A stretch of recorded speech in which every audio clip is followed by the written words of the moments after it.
and welcome. My name is Witty G, and I talk about odd, obscure, and nostalgic cartoons on the internet, attempting to find out what made them special to begin with. But today is going to be a little bit different. Today, we're talking about a conspiracy theory.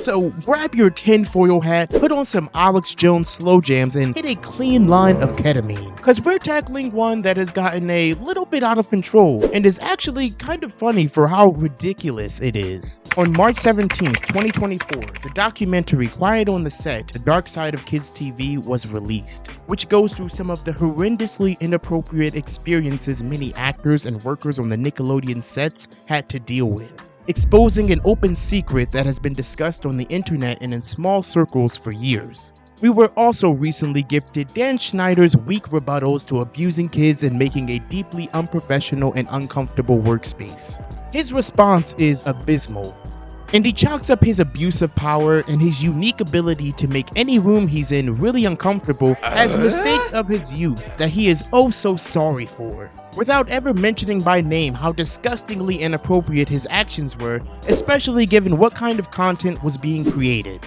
Content geared towards children and starring children. Ew. So let's get this straight. There is abuse that happens in the entertainment industry, all of them. There is likely no line of work where there are massive amounts of power, influence, and money being developed while also having zero incidents of abuse happening. Not even the presidency is safe. So we shouldn't be surprised to hear that kids' networks weren't devoid of these abusive power figures. And we should care that much more that kids are exposed to these awful people and are manipulated by them. Furthermore, we should be working to make these places safer and educating those who don't know about these incidents in a largely fact-based way. That means we should be analyzing the truth and not just looking for something to catch the attention of the viewers, and riding the wave of the sexual abuse allegations aimed at Nickelodeon. This leads me to two batshit ideas. The first is that the newest rendition of the Nickelodeon logo was designed based on the Jeffrey Epstein Island. What? Huh? Why? Why? Yes, please tell me why that is. Why would someone purposefully do this? Why would a studio purposefully create such a work of art? Nickelodeon has had some dumb motherfuckers working at their studios, but this is a new level of stupidity. What? What? Was the logo a calling card to Bill Clinton to be like, Bill, we like little girls too? No, this is idiotic. The logo was a redesign of the 80s one. The original concept for the splat was to attempt to connect with its target audience and adopt a playful brand identity, using a splat that resembles the slime that is so often shown on the network. And this redesign, created by the company Rogers, aimed for a piece that allowed revisionism, randomness, and irreverence, so it could work for all the socials, TV networks, and product packaging. It was made this way for capitalist-driven incentives, to reach as broad of an audience as possible and avoid making big changes to a logo for the many different jobs it has to serve, as well as piggybacking off one of the more iconic aspects of Nickelodeon. The conspiracy here is that Nickelodeon killed creativity with this logo. And look, there are assuredly bad things that happen to the stars, crew, and writers at Nickelodeon courtesy of higher-ups abusing the power dynamic. But I don't think this logo is any indication of that. And if you think it is, please find a reputable source that states this and share it with me. Now we move on to the other Jeffrey Epstein related drama. Is SpongeBob a pedophile? Is he connected to the JE? Did he take one of those Fondo flights? And is his license plate related to the Jeffrey Epstein Island? Short answer, no. Long answer, no. Dummy. Longest answer, no, you fucking dummy. Let's get into the conspiracy. The theory is that the address of SpongeBob's license plate as displayed in the cartoon reveals a location, 124 Conch Street. Well, this same address is the same one of a theme park called Legends of Little St. James that is also located on Little St.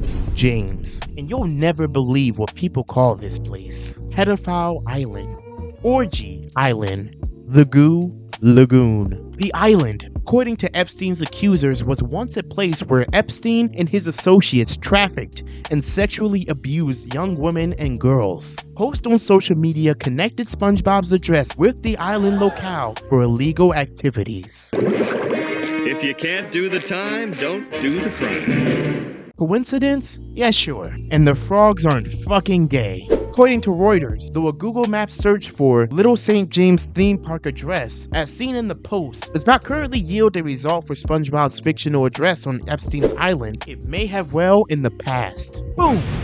They just admitted it right there. The truth is being hidden from us. This thing probably goes all the way to the top. Well, you'd think that if you stopped reading here. Well, if you think that, you probably don't read a lot.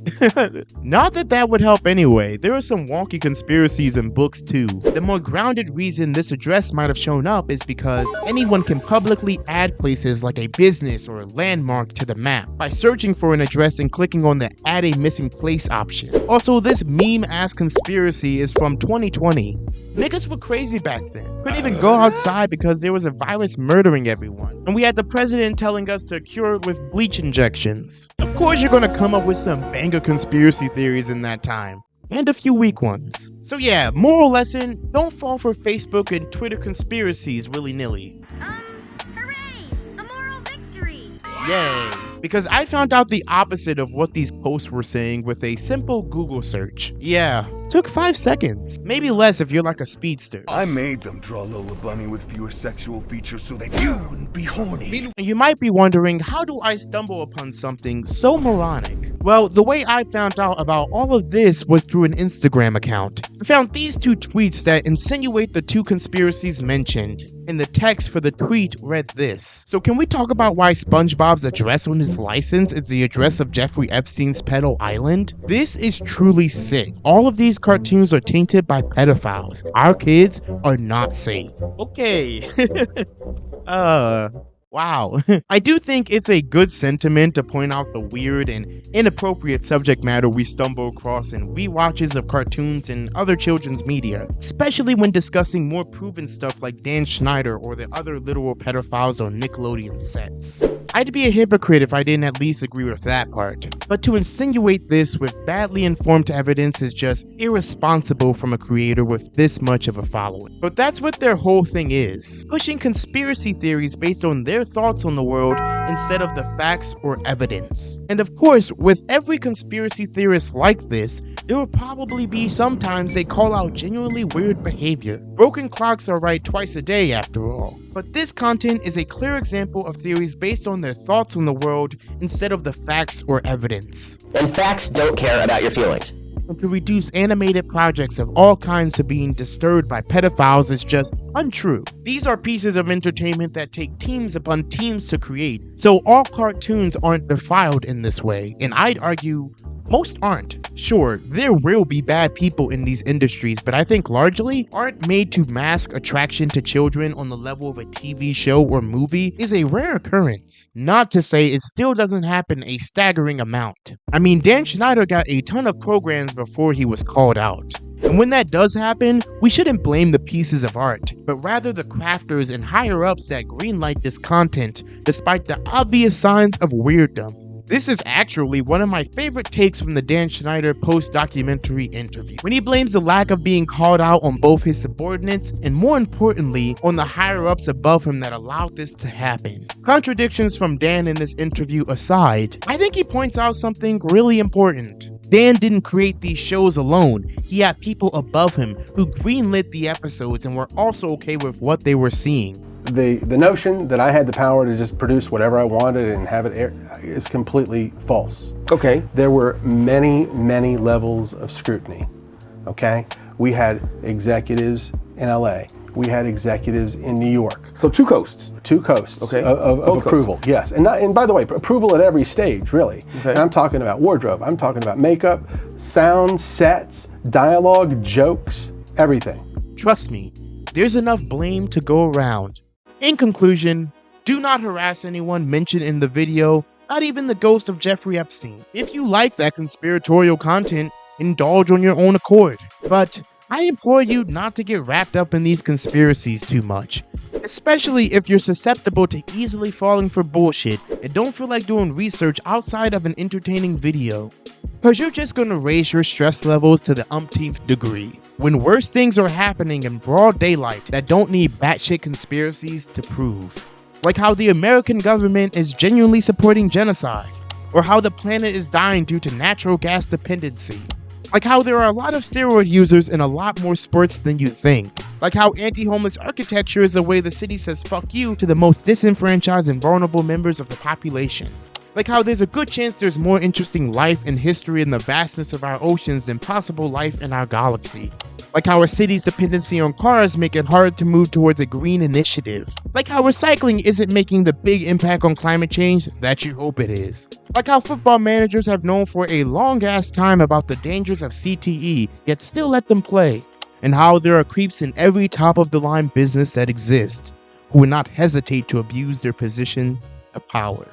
If you liked this video, leave a like. If you didn't, leave a dislike. Remember to be happy, be healthy, be kind to someone. I've been Witty G, and I'll see you later.